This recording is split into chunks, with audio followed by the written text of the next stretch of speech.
Second missionary journey, we know how this starts out. Originally, Paul and Barnabas are slated to go out again. Barnabas wants to bring his nephew, John Mark, along. Paul says, over my dead and twitching body. He probably jumped up and down. He probably did. He probably did. And this led to a split between Paul and Barnabas, which was never reconciled. So I hear people today sometimes say, oh, why is there so much dissension in the churches and between the denominations? Why can't we be more like the early church? Well, the early church were humans, and they had their own dissensions. And one of the big ones, one of the big rifts in the early church was Barnabas and Paul. So when the second missionary journey starts, he's picked up a new sidekick, Silas, with a key note. Silas definitely is Paul's sidekick. Paul is now in charge, and Paul will be in charge now until the day he dies. So no more of this apprentice stuff, no more of this being, schlepping Barnabas' backpack around stuff. Paul's in charge now. I can blind you, I can heal you, I can do this myself. Syria, they start out again in Syria. Derbe and Lystra, Timothy joins Paul. Timothy, of course, becomes one of the key figures in the early church.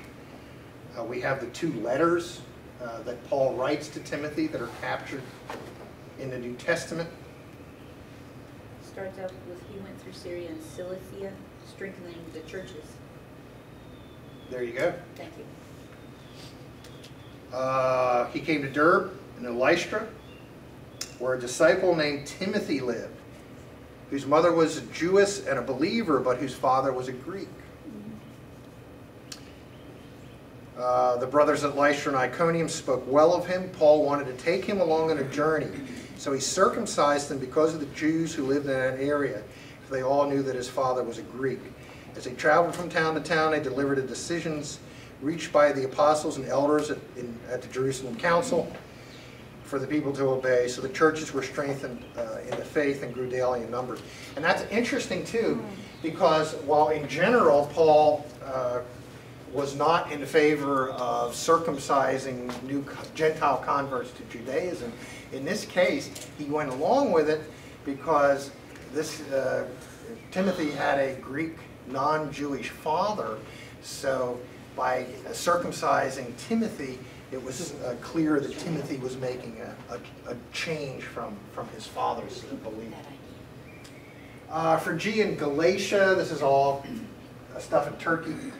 And here we have the situation where Paul is prevented from entering a city by the Spirit of Jesus, so that one certainly is worth. And he has this dream in Troas that leads him to Macedonia. So Paul's not making these decisions by himself.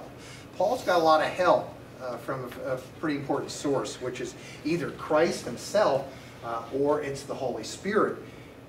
So this is kind of key, because on the second missionary journey, Paul's starting out in the same general territory that the first one covered. You know, he's in what today is known as Turkey. But then the Holy Spirit leads him, and then he has this vision in his dream that says you need to go to Macedonia. And this is where his ministry really takes off, because now he's in the heart of the old Greek world. He's in his territory. Pardon? He's in his territory. It's like, he's Greek, or Hellenized at least. Right, certainly a Hellenized Jew. So he's now in the heart of Greek territory. It's kind of an odd situation back then, because the Romans have the political control over the region, but much of the region still follows Greek culture. So by going to Macedonia, he's kind of, you know, hitting the center of Greek culture, and of course getting closer to Rome also, though he doesn't go to Rome on this trip.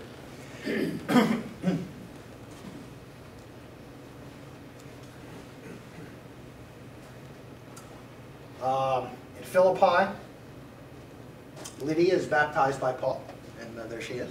Let's hear it for Lydia. How many of us can say we were baptized by Paul? Must have been an infant baptism. Yeah, she was very young. Paul exorcises a demon. Sometimes people ask about that. Well, was Jesus the only one that did exorcisms? Well, here Paul does one. And Paul and Silas are in prison, and an earthquake shakes the foundation of the jail, which of course is something that also happened to Peter. In Thessalonica, and Paul's preaching incites mob violence. You know, that's another one of those theological points that's kind of interesting. But some people's view of Christianity, and I've heard this both from people who are Christians and people who aren't Christians, but who are knowingly telling me all about what it means to be a Christian. Those are my favorites, is people who've never been in a church in their life and are not Christians, but they tell me what Christianity is all about. But a lot of times their view of Christianity is the drawings they saw in Sunday school, the good shepherd with the staff. Jesus is walking along and there's little sheep and lambs bouncing along next to them. They don't walk. In the Sunday school pictures, they're always kind of bouncing along next to them, boing, boing, boing, boing.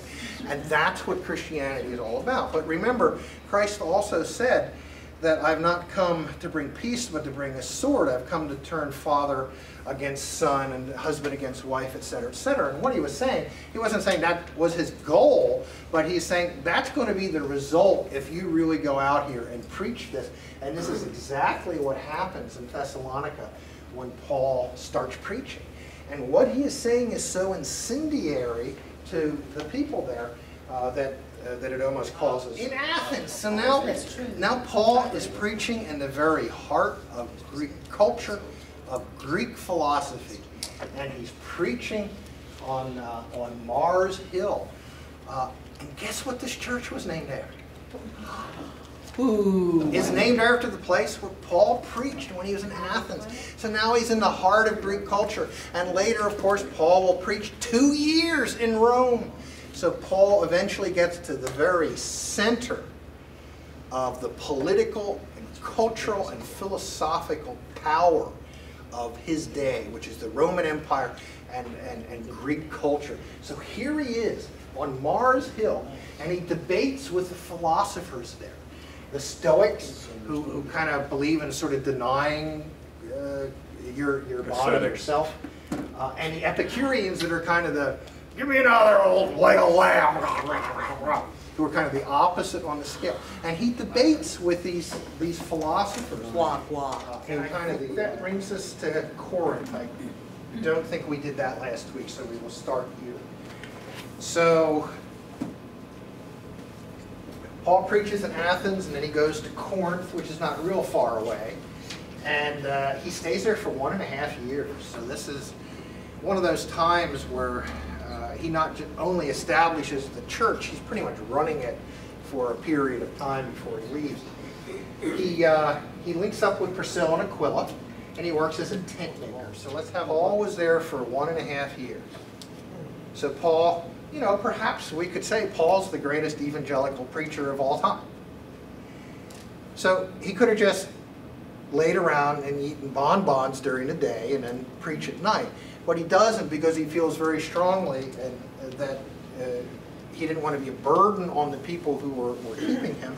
So he plies his trade so he can make money to support himself, so he's not a burden on others. Next is Centria. And we always get into the question here, was Paul a Nazarite? Dun, dun, dun, dun. Which probably doesn't mean a whole lot to modern audiences. But it means a lot to me because I wrote a book on monasticism, and certainly the Nazarites are one of the forerunners of the later Christian monastic movement. When Paul stayed on in Corinth for some time, then he left the brothers and sailed for Syria, accompanied by Priscilla and Aquila. Before he sailed, he had his hair cut off at Centria because of a vow he had taken.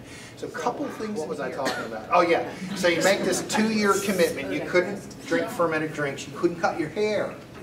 You couldn't be around dead bodies.